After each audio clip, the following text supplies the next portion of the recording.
क्या आपने वो कहावत सुनी है, कहां राजा भोज और कहां गंगू तेली?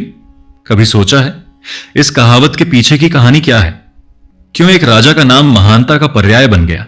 आज मैं आपको सुनाने जा रहा हूं मालवा के महान सम्राट राजा भोज की अविश्वसनीय गाथा। वीरता, विद्या और न्याय से भरी यह कहानी जो आपको इतिहास के सुनहरे पन्नों में ले जाएगी।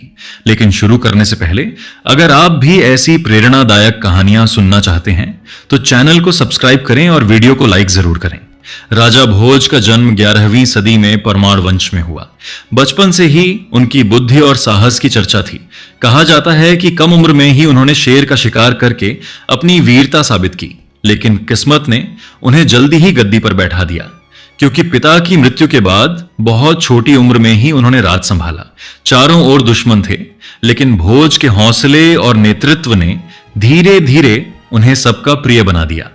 राजा भोज सिर्फ विद्वानों के राजा नहीं थे, बल्कि एक पराक्रमी योद्धा भी थे। उन्होंने चोलों, चालुक्यों और तुर्क आक्रमणकारियों को पराजित किया। इतिहासकार लिखते हैं कि उनका साम्राज्य इतना विशाल था कि उसमें 1400 किले और असंख्य नगर आते थे। उज्जैन उनकी राजधानी थी और वहां से उन्होंने पूरे भारत में अपना नाम फैला दिया। दोस्तों, क्या आपको लगता है कि अगर राजा भोज आज होते तो भारत को फिर से ज्ञान और संस्कृति का केंद्र बना देते?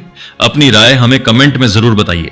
और अगर कहानी अब तक अच्छी लग रही है तो वीडियो को शेयर कीजिए ताकि और लोग भी राजा भोज की गाथा सुन सकें। राजा भोज को विद्या से गहरा प्रेम था। उनके दरबार में 84 विद्वान थे।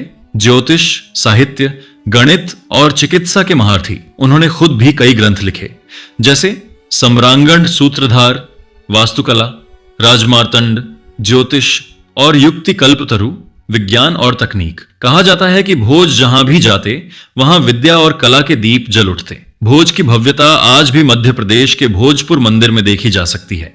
यहां का विशाल शिवलिंग दुनिया का सबसे बड़ा शिवलिंग माना जाता है। कहा जाता है कि इस मंदिर को बनाने के लिए भोज ने हजारों कारीगर लगाए। मंदिर अधूरा रह गया, लेकिन आज भी उसकी भव्यता देखने लायक है। अगर आप इतिहास प्रेमी हैं तो इस चैनल को सब्सक्राइब करना ना भूलें, क्योंकि यहां आपको मिलेंगी ऐसी ही कहानियां जो किताबों में भी आसानी से नहीं मिलती। भोज का सबसे बड़ा गुण था न्याय। उनके दरबार में हर प्रजा को अपनी बात रखने का अधिकार था। वो कहते थे, राजा का सबसे बड़ा कर्तव्य है प्रजा की रक्षा। उनके शासन में किसान, व्यापारी और आम जनता सुखी और निडर होकर जीते थे। इसीलिए जनता ने उन्हें भगवान की तरह पूजना शुरू कर दिया।